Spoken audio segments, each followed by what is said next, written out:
Thank you, Mr. Chairman. First, I want to say I share Senator Murray's and Senator Murphy's frustration with the confirmation process. We were not allowed to ask Ms. DeVos a second round of questions during her hearing, which I was allowed to do during the previous Secretary of Education's hearing. Instead, we were forced to have a hearing before her ethics review was finished, and we were denied a second hearing to question Ms. DeVos about her very complicated ethics documents and the shady investments that she insists on keeping.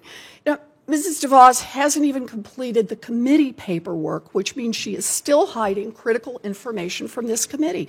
This is a rush job by Republicans, and the American people, I think, are smart enough to see what's happening here. I will vote against Mrs. DeVos's nomination to serve as Secretary of Education because her nomination is not in the best interest of America's young people. You know, Mrs. DeVos has repeatedly demonstrated her contempt for public education.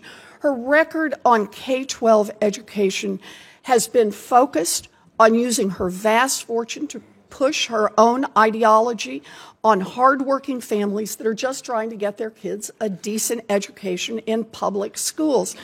Not only are her ideas completely uninformed by experience with public schools, but the evidence is clear that her K-12 privatization theories are bad for students. I also want to point out that a very important part of what the Secretary of Education does has to do with colleges, with higher education. I gave her the opportunity to prove to the American people that she is serious about standing up for students. During her confirmation hearing, I asked Mrs. DeVos basic, straightforward questions about her commitment to protecting students and taxpayers from fraud committed by shady, for-profit colleges. But she was unwilling to commit to using the department's many tools and resources to keep students from getting cheated when fraudulent colleges break the law. And in her responses to my written questions, she even refused to commit to canceling the loans of students who have been cheated by law-breaking colleges, a requirement that is there in the law. Her refusal to enforce the law will saddle thousands of people with debts that the law says they are not obligated to pay. Mrs. DeVos also plans to maintain financial ties that could create conflicts of interest.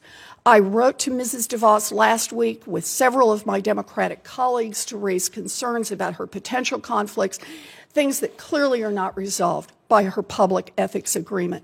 We requested a response to simple questions regarding the lack of transparency in the investments that she would maintain in family trusts and the lingering potential for conflicts of interest, and we have not received an answer from Mrs. DeVos. I've listened to the chairman characterize Democrats' opposition to Mrs. DeVos as an opposition to charter schools. That simply is not true. Before her nomination hearing, I received a letter sent to me by the Massachusetts Charter Public School Association about Mrs. DeVos's devastating record of promoting for-profit and online charter schools with virtually no accountability or oversight for how well these schools actually serve students. I entered that letter into the record during her hearing. Unlike the thoughtful, innovative, and successful education policies we have embraced in Massachusetts with regard to public charter schools, the policies Mrs. DeVos has bankrolled have drained valuable taxpayer dollars out of the public education system in Michigan and left Michigan's kids worse off. I have heard from thousands of teachers, of parents, of education leaders in Massachusetts raising deep concerns about Mrs. DeVos. I hear their concerns and I share their concerns.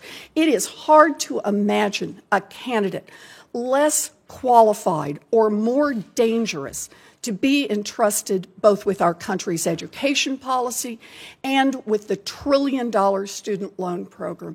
And that is why I urge my colleagues to reject Mrs. DeVos's nomination.